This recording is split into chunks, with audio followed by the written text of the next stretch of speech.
이사야 43장 1절부터 7절까지 말씀, 제가 한 절 여러분이 한 절 교독한 후 제가 다시 한번 봉독해 드리겠습니다. 저부터 1절 읽겠습니다.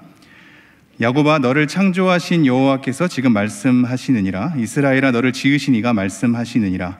너는 두려워하지 말라. 내가 너를 구속하였고 내가 너를 지명하여 불렀나니 너는 내 것이라.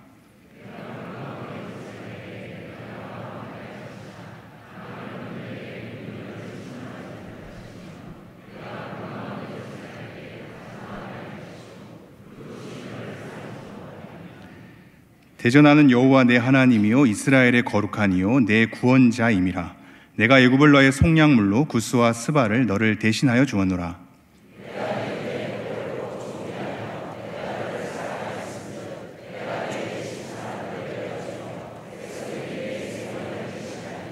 두려워하지 말라. 내가 너와 함께하여 내 자손을 동쪽에서부터 오게 하며 서쪽에서부터 너를 모을 것이며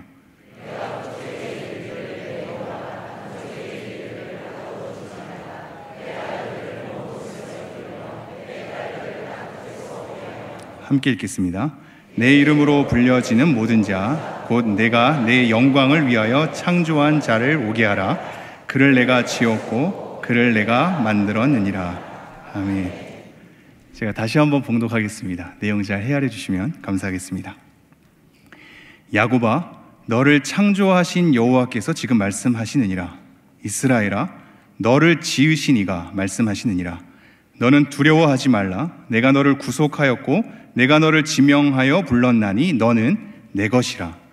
내가 물 가운데로 지날 때에 내가 너와 함께 할 것이라. 강을 건널 때에 물이 너를 침몰하지 못할 것이며 내가 불 가운데로 지날 때에 타지도 아니할 것이요 불꽃이 너를 사르지도 못하리니 대전하는 여호와 내 하나님이요 이스라엘의 거룩하니요 내 구원자임이라.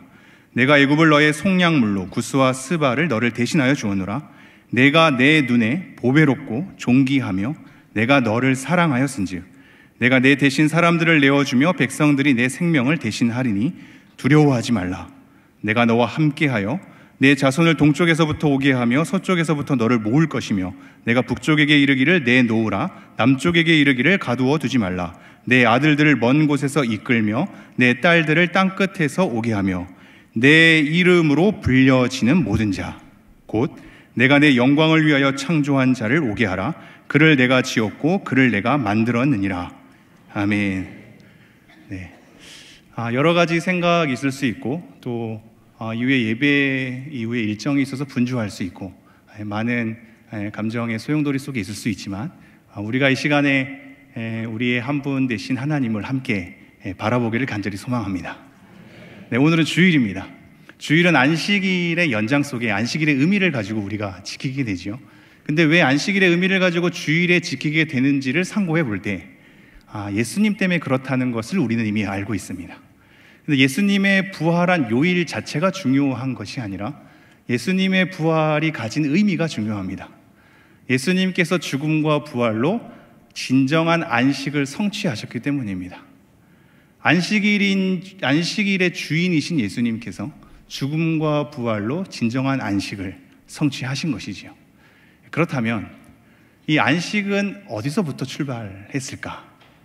창세기 2장 1절로 보면 하나님께서 엿새 동안 모든 만물을 창조하십니다. 그리고 일곱째 날에 쉬십니다. 이때 쉬셨다는 것이 안식입니다. 쉼, 그침, 멈춤 등으로 해석할 수 있겠습니다. 쉬지 않으시는 하나님께서 과연 쉬고 있다는 것은 무슨 의미일까? 일을 멈추시지는 않는단 말이죠. 그렇다면 그 쉼은, 그 안식은 모든 만물을 완성하고 난 다음에 그들로 하여금 경배받으시며 흠양하시는 것입니다. 그러므로 안식일의 진정한 의미는 하나님의 안식으로부터 출발합니다. 이것이 왜 의미가 있을까요? 우리는 주일날 섬기게 되면서 우리는 과연 주일에 안식하는가를 고민할 때가 많죠. 바쁘게 여러 가지 준비해서 오느라 그 가운데 부부끼리 다툼이 있을 수도 있고 자녀들에게 윽박 지를 수도 있겠습니다. 불편한 마음으로 교회에 도착해서 예배 드릴 때 우리의 마음의 안식이 사라지는 것만 같거든요. 예배 끝나고 수많은 봉사와 섬김 가운데 분주하게 쫓아가다 보면 나중에 허탈감으로 남을 때가 많습니다. 모든 일정을 마치고 집으로 돌아가면 파김치가 되어서 도대체 안식은 어디 있는가?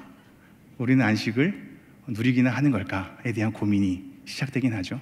이런 고민이 짙어지다 보면 가정을 위한 것도 아니고 나의 안식도 없는데 내가 뭐 한다고 이렇게 분주하게 주일을 보내고 있는가 고민이 되지 않을 수 없습니다. 근데 여러분 잘 생각해 주십시오. 사실 주일은 우리의 안식으로부터 출발하는 것이 아닙니다. 하나님의 안식으로 출발합니다. 모든 것을 창조하고 완성하신 하나님의 안식을 바라보는 것이 주일에 해야 할 일입니다. 안식일에 모든 것을 멈추고 일을 그만두고 다시 한번 모여서 주목하는 것은 우리의 평안을 찾는 것이 아니라 하나님의 안식입니다. 하나님의 안식을 바라보고 하나님을 주목하는 겁니다. 그래서 안식일을 지키기 위해서는 10계명 가운데 제4계명 안식일을 기억하여 거룩히 지키라 라는 이 말씀이 출애굽기 20장에도 등장하고 신명기 5장에도 등장합니다. 출애굽기 20장 11절에 보면 이 엿새 동안 하나님이 창조하신 것을 통해 모든 것을 완성하시사 안식일을 기억하여 거룩히 지키라고 말씀하시죠. 즉 안식일 준수에 대한 근거를 창조로 가져오고 있습니다. 그리고 신명기 5장 15절로 가면 우리가 종되었던 곳 애굽 땅에서 너희를 인도하였던 여호와를 바라보라, 이것을 기억하여 거룩히 지키라라고 얘기하고 있습니다. 즉 안식일의 준수를 구속으로 보고 있습니다. 우리가 해야 할 일은 우리에 대한 평안과 안도가 아니라, 마음 괜찮음이 아니라 하나님의 안식, 그 하나님의 안식을 어떻게 바라봐야 하냐면 하나님의 창조와 구속을 바라보는 것으로 우리는 주일을 섬겨야 합니다. 그래서 예수님께서 이것을 기가 막히게 성취하셨죠. 고린도후서 5장 17절에 보면 그런즉 누구든지 그리스도 안에 있으면 새로운 피조물이라. 이전 것은 지나갔으니 보라 새 것이 되었도다. 새로운 피조물이 되었고 이전 것은 지나갔고 새 것이 된 우리의 존재, 즉 이것은 창조와 구속의 완성이라 할 수 있습니다. 예수님을 통하여 우리가 창조와 구속의 근원이신 하나님 앞에 나아가는 것, 그리고 그를 주목하는 것, 이것이 우리가 주일에 해야 할 일입니다. 그러므로 여러분, 주일날의 예배 때 집중이 잘 안 되고 또 수많은 이후의 봉사와 섬김으로 허탈하게 보냈다면 멈춤의 시간을 가져주십시오. 그냥 집에 가서 수고한 나에 대해서, 파김치된 나에 대해서 매 주를 맞이하지 마시고 잠깐 멈추셔야 합니다.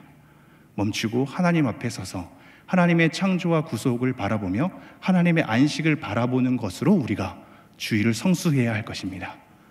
그렇다면 우리가 이러한 창조와 구속이 이어지는 오늘 말씀 1절의 본문을 다시 한번 살펴보시죠. 제가 1절 한번 읽겠습니다. 야곱아, 너를 창조하신 여호와께서 지금 말씀하시느니라.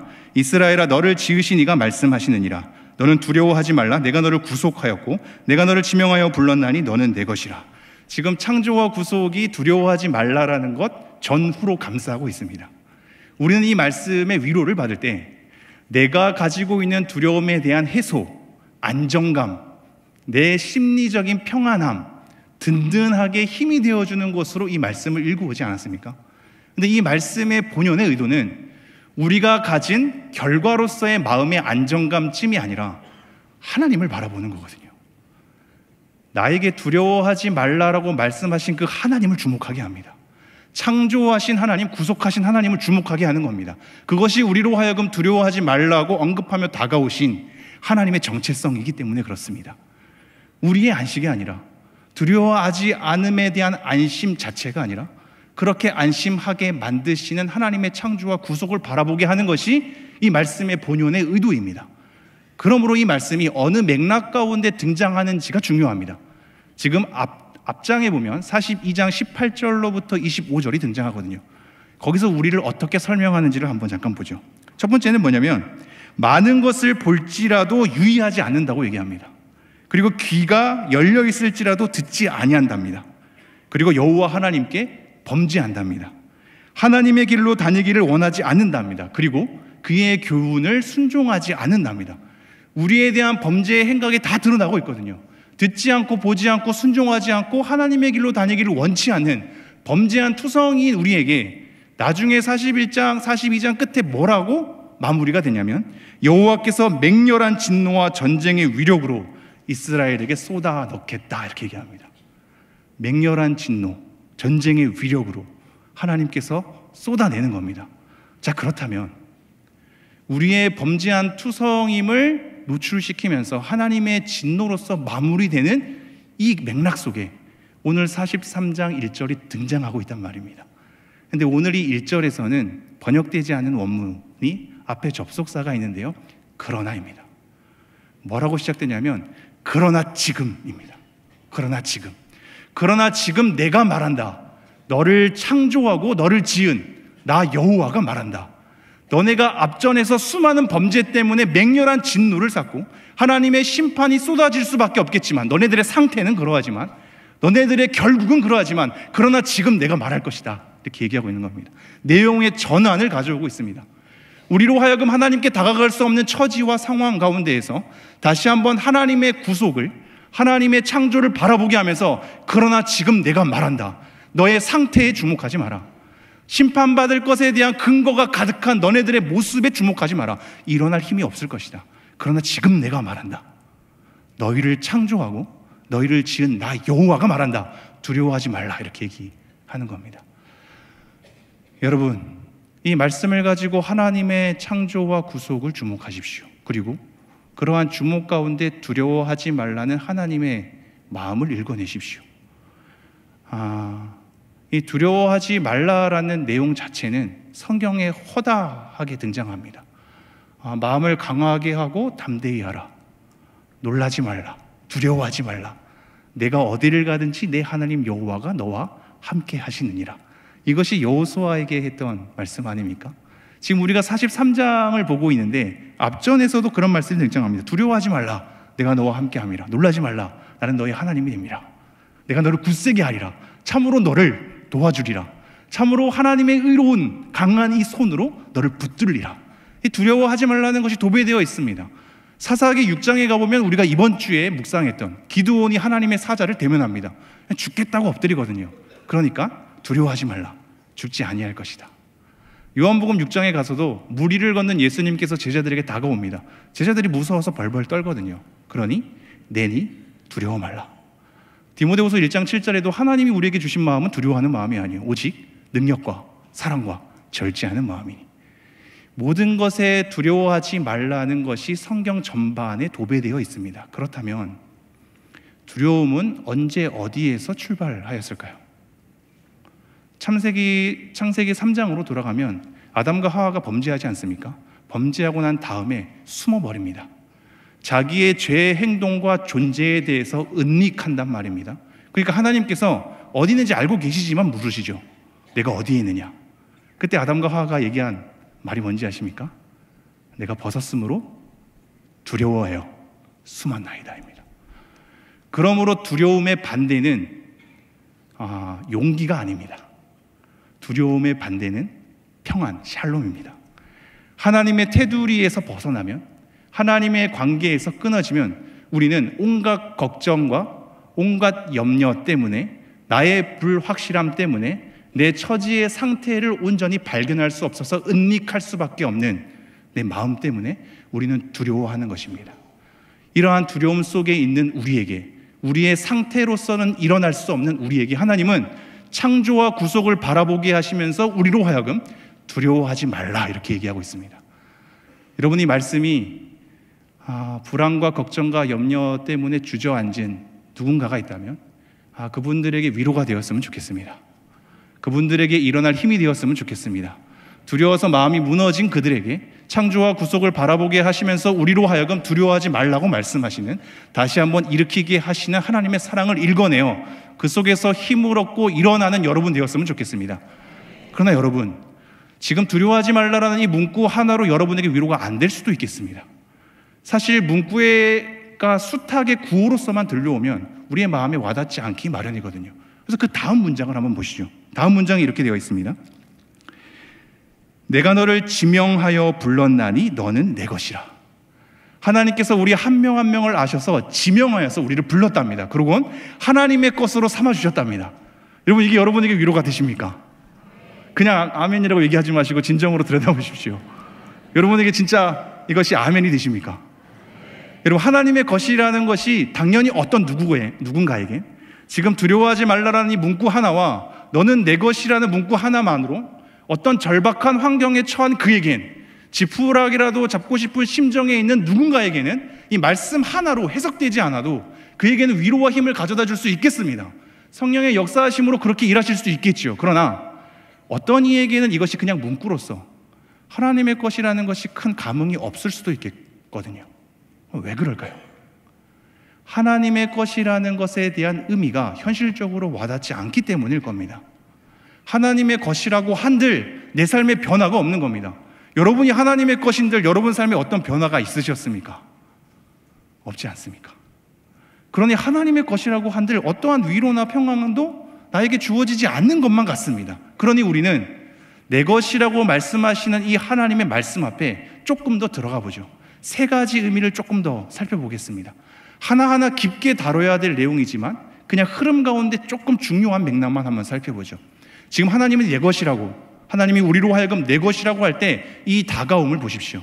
우리를 기능과 역할로서 부르지 않는다라는 사실입니다. 우리를 쓸모로 부르지 않으십니다. 우리가 필요해서 부르지 않는단 말입니다. 우리 존재 자체를 받으십니다. 하나님의 소유로 존재 자체를 받아내신단 말입니다. 이것이 우리에게 가져다주는 의미가 무엇일까요? 우리는 숱하게 수많은 사람들을 평가하고 그 사람들을 좋아하는 내용은 나에게 도움이 되거나 쓸모가 있을 때, 필요가 있을 때, 그 사람이 무언가를 잘할 때 그 사람이 지는 기능과 역할로 그 사람을 판단합니다.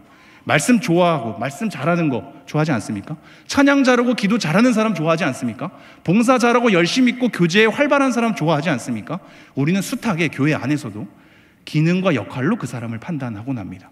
그리고 좋아하는 사람과 싫어하는 사람을 가르고 나에게 필요한 사람만은 골라내는 것이 우리의 습성입니다. 그런데 하나님을 보십시오.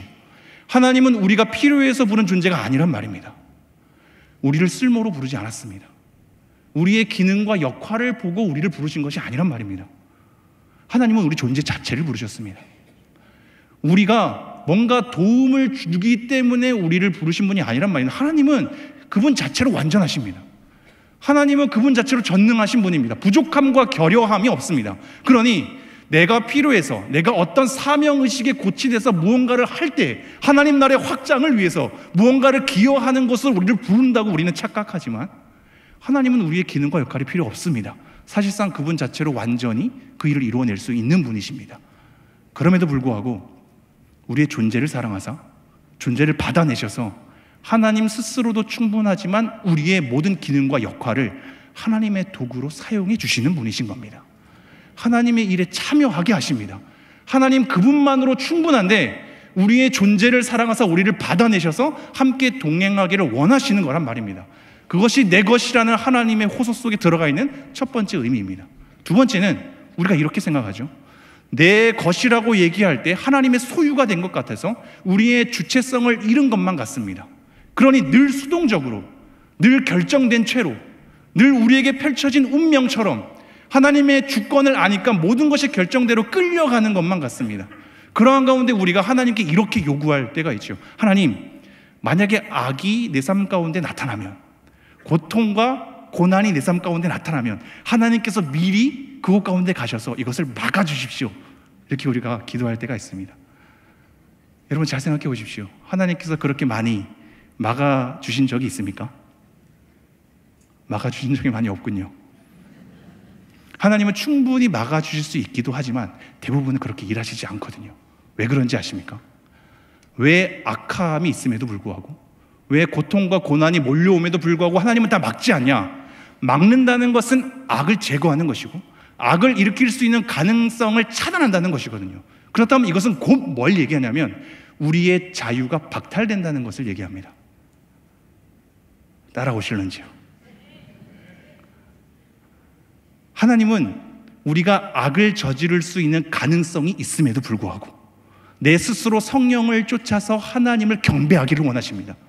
하나님이 우리에게 주신 관계는 하나님께서 기계적으로 내가 하라는 대로 명령에 복종하는 관계가 아니라 고민하고 선택하고 후회하고 번민하면서 그곳 가운데 성령을 쫓아서 때로는 죄 가운데 펼쳐져 있는 나에 대해서 스스로 절망하면서 하나님을 의지할 수밖에 없고 하나님이 필요할 수밖에 없구나를 절구하게 하면서 성령을 쫓아 따라오시기를 원하시는 것입니다. 그것이 우리에게 주신 자유입니다. 악을 저지를 수 있지만 선을 선택하기를 원하시는, 그것 가운데 자유로운 관계 속에서 하나님을 바라보게 하시는 하나님의 일하시는 방식입니다. 이러한 하나님의 일하시는 방식을 모르면 고난 가운데 처했을 때, 여러분이 악한 일을 경험하게 될 때 하나님은 날 사랑하지 않는구나, 하나님은 일하시지 않는구나, 하나님은 계시지 않는구나로 갑니다. 하나님이 일하시는 방식을 모르셔서 그렇습니다. 우리는 악한 일을 당할 수 있고 고통스러운 일을 당할 수 있습니다. 그 모든 것이 제거된다면 우리의 자유마저 제거되는 겁니다. 이것이 너는 내 것이라고 하는 것에 있어서 하나님이 우리에게 자유를 주시는 관계에 대한 두 번째 의미입니다. 그럼 여기서 좀 더 확장되어 가죠. 우리는 하나님의 주권을 압니다. 하나님의 주권을 안다는 얘기는 모든 것을 다스리시는 하나님의 일하시는 방식을 아는 겁니다. 이 땅에 일어나는 모든 일들이 하나님의 주권 가운데 있음을 고백하십니까? 이 땅 가운데 일어나는 모든 일들이 하나님으로부터 기인한다는 것을 시인하십니까? 그렇다면 한 가지 의문이 듭니다. 이 땅에 일어나는 악에 대한 책임은 누구에게 있는가? 이 땅에 일어나는 고통과 고난에 대한 책임은 누구에게 있는가? 하나님의 주권과 다스리심 가운데 이 땅에 일어나는 모든 일들이 하나님으로부터 일어난다면 악에 대한 책임도 하나님께 있는 것 아닌가라는 것을 우리는 생각하게 되죠.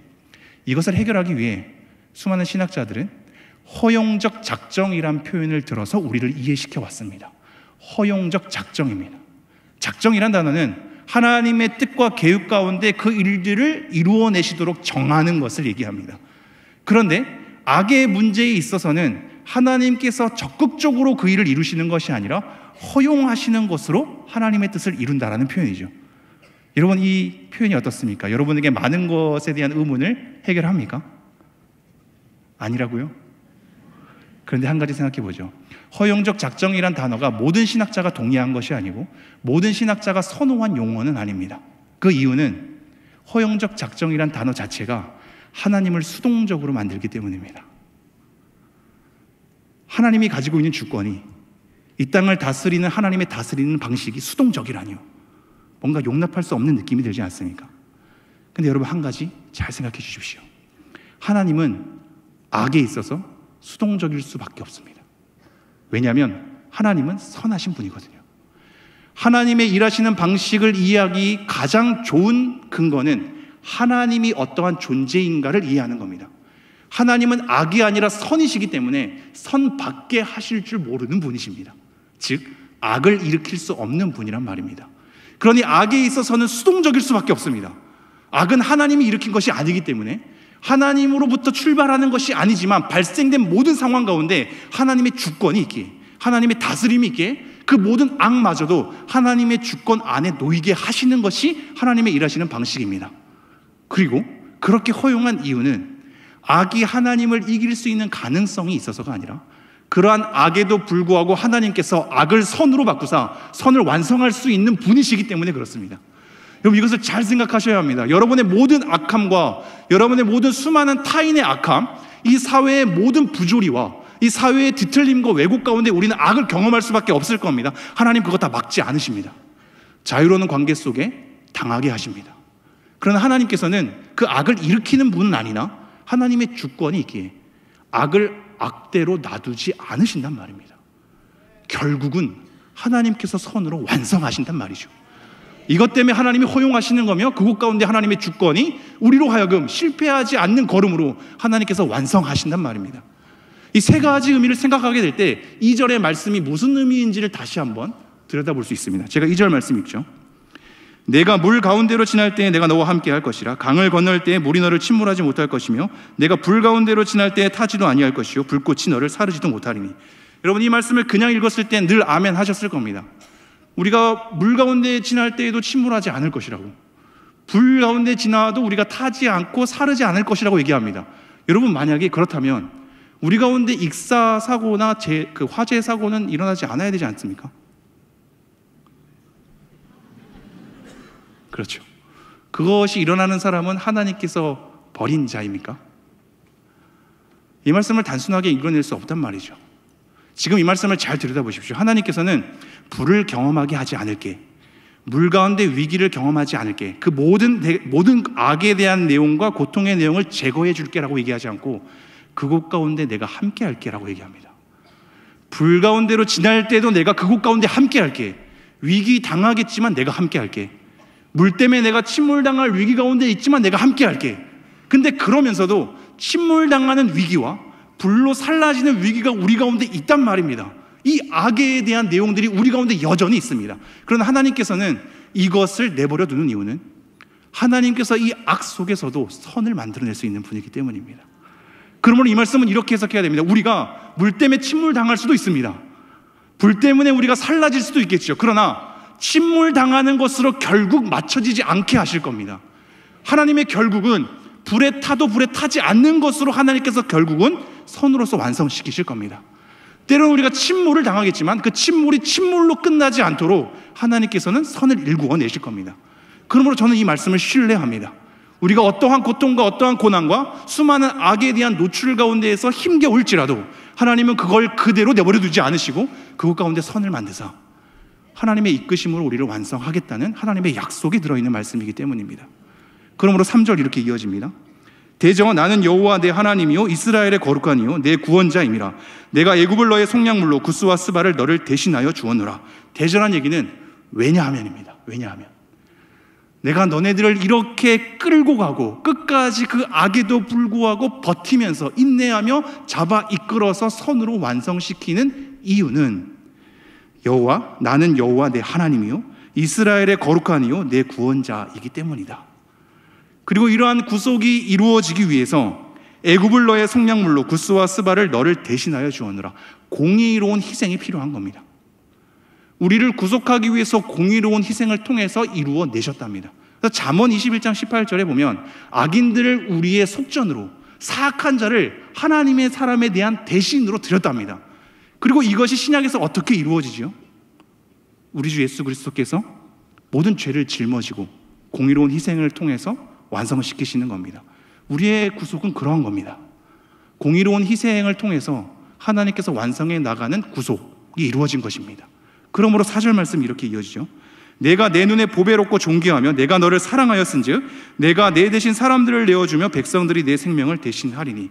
하나님의 눈에 우리가 보배로울 수밖에 없는 이유, 존귀할 수밖에 없는 이유, 사랑스러울 수밖에 없는 이유, 하나님의 창조에서 출발하기 때문입니다. 하나님의 창조에서 출발해서 너무나 보배롭고 존귀하고 사랑스러운 우리가 그것 때문에 하나님의 구속을 이루어냈고 공의로운 희생을 통해서, 그리고 그 구속을 이루은 우리의 존재가 너무나 보배롭고 존귀하고 사랑스럽기 때문에 끝까지 끌고 가시는 겁니다. 하나님의 이 끈질긴 사랑의 역사가 우리를 올가매고 있습니다. 어떠한 악의 구렁텅이 속에 지날지라도 우리는 그 악을 경험할지언정 악에 있어서 완전히 실패하지는 않습니다. 결국은 지나온단 말입니다. 나중에 5절 6절 이렇게 이어지죠. 두려워하지 말라. 내가 너와 함께하여 내 자손을 동쪽에서부터 오게 하며 서쪽에서부터 너를 모을 것이며 내가 북쪽에게 이르기를 내놓으라. 남쪽에게 이르기를 가두어 두지 말라. 내 아들들을 먼 곳에서 이끌며 내 딸들을 땅끝에서 오게 하며. 동서남북 모든 만물의 모든 영역 가운데 우리를 이끄신답니다. 모으신답니다. 근데 이 동사에 대한 단어를 보십시오. 동쪽에서부터 오게 하며 서쪽에서부터 모을 것이며 북쪽에게 이르기를 내놓으라. 여기 내놓으라. 남쪽에게 이르기를 가두어 두지 말라. 이렇게 얘기합니다. 가두어 두지 말라. 하나님을 방해하는 그 어떤 것도 없는 겁니다. 하나님이 내놓으라면 우리는 모이는 겁니다. 동서남북 어디에서나 모든 현실 가운데 살아있는 우리에게 현실 속에서 모든 방해와 악에 대한 고통과 우리에 대한 한심함과 여러 가지 주저함 가운데 낭망하고 있는 우리에게 그것으로 끝나게 하지 않고 결국은 불러 모으겠답니다. 모아서 우리에게 하시는 말씀이 7절입니다. 다 같이 7절 말씀 함께 읽겠습니다. 시작.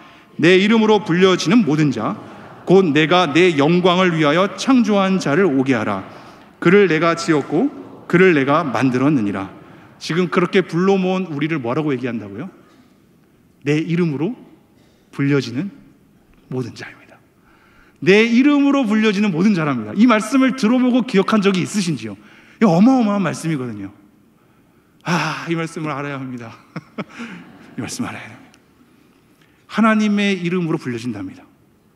우리가 먼저 이것에 대한 유사한 말씀을 조금 살펴보죠. 신명기 28장 10절입니다. 땅의 모든 백성이 여호와의 이름이 너를 위하여 불리는 것을 보고, 너를 위하여 불린답니다. 예레미야 14장 9절. 여호와여 주는 그래도 우리 가운데 계시고 우리는 주의 이름으로 일컬음을 받는 자이오니. 하나님의 이름으로 일컬음을 받는답니다. 예레미야 15장 16절, 만군의 하나님 여호와여 나는 주의 이름으로 일컬음을 받는 자라. 하나님의 이름으로 일컬은다는 말이 성경 이곳저곳에 다 있습니다. 오늘 말씀도 내 이름으로 불려지는 모든 자. 여러분, 도대체 하나님의 이름으로 불려진다는 것은 무슨 의미일까요? 우리가 하나님으로 불려진다는 얘기입니까? 그렇지 않겠죠. 성경에서 하나님의 이름은 하나님의 존재 자체를 얘기하거든요. 하나님의 속성과 하나님의 일하시는 그 존재 자체, 우리가 조상은이라는 이름이 나의 어떠함을 설명하는 것을 넘어서서 내 존재 자체를 지칭하듯이 하나님의 이름은 하나님의 존재 자체를 지칭하는 거거든요. 그러므로 하나님의 존재 자체가 우리에게 불려지는 자라고 얘기하는 것은 하나님의 존재가 우리와 떨어질 수 없는 하나님의 언약적 관계에 묶여 있다라고 얘기하는 겁니다. 다른 사람으로 하여금 하나님을 바라볼 수밖에 없는 겁니다. 하나님이 연상케 되는 거죠. 하나님의 사랑과 보호 가운데 우리를 둘러싸고 있는 겁니다. 그러니 나라는 존재 가운데 빼놓을 수 없는, 떨어뜨릴 수 없는, 뗄 수 없는 하나님의 존재가 나를 감싸고 있는 겁니다. 우리는 그런 자입니다. 하나님의 언약의 사랑 가운데, 그 보호 가운데 둘러싸서 우리를 끈질기게 끌고 가시기 때문에 하나님이 연상될 수밖에 없는, 그러기에 하나님을 다시 한번 주목할 수밖에 없는 존재, 하나님의 이름으로 불려지는 모든 자입니다. 이 자를 뭐라고 얘기하냐면 곧 내가 내 영광을 위하여 창조한 자라고 얘기합니다. 영광을 위해 창조했답니다. 이사야 42장 8절에는 이렇게 되어 있습니다. 나는 여호와이니 이는 내 이름이라.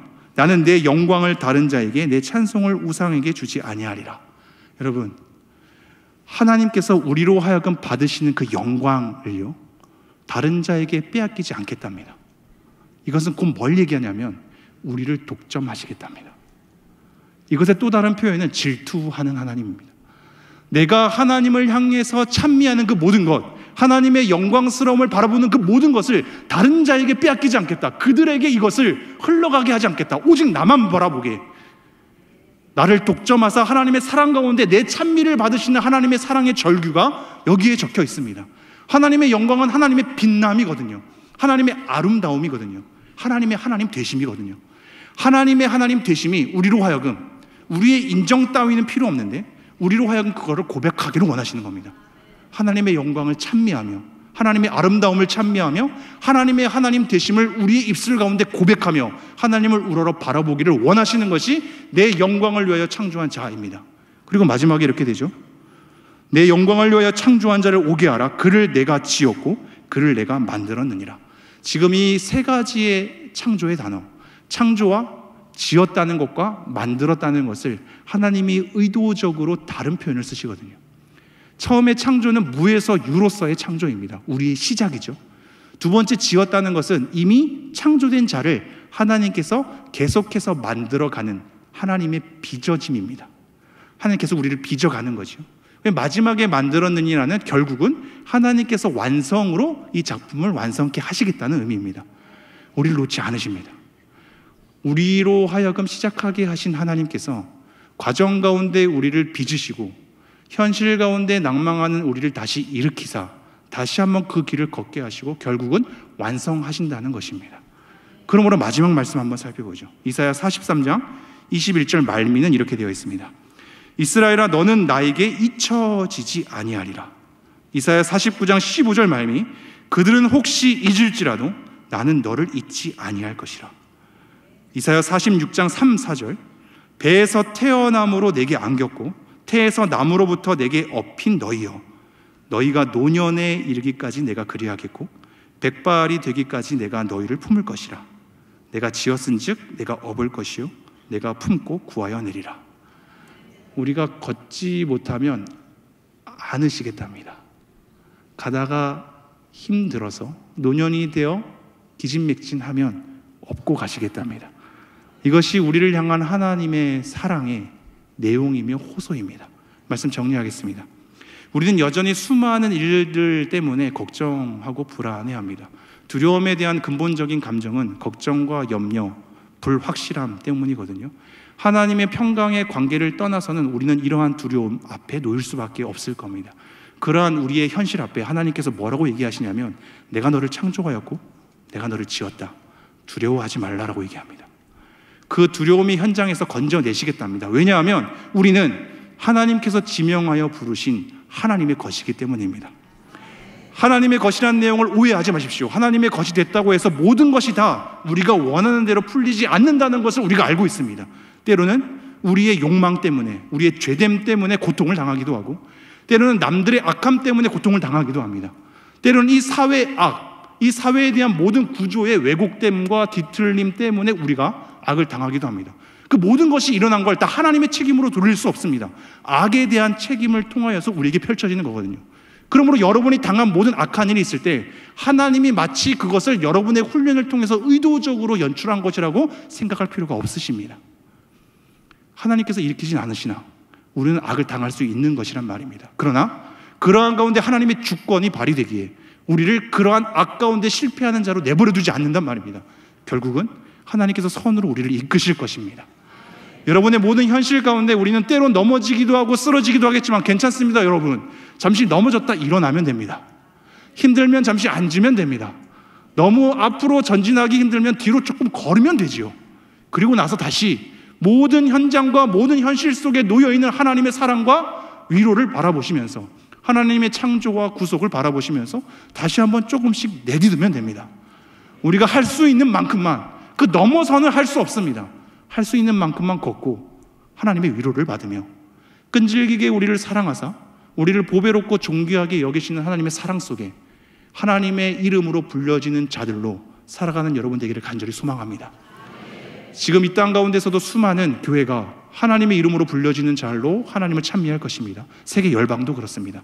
지금 이 자리에 모여있는 우리 모두도 하나님의 이름으로 불려지는 자들로 서 있습니다. 그 하나님의 영광을 생각하면서 우리의 삶을 하나님 안에 담아내시는 여러분 되기를 간절히 소망합니다.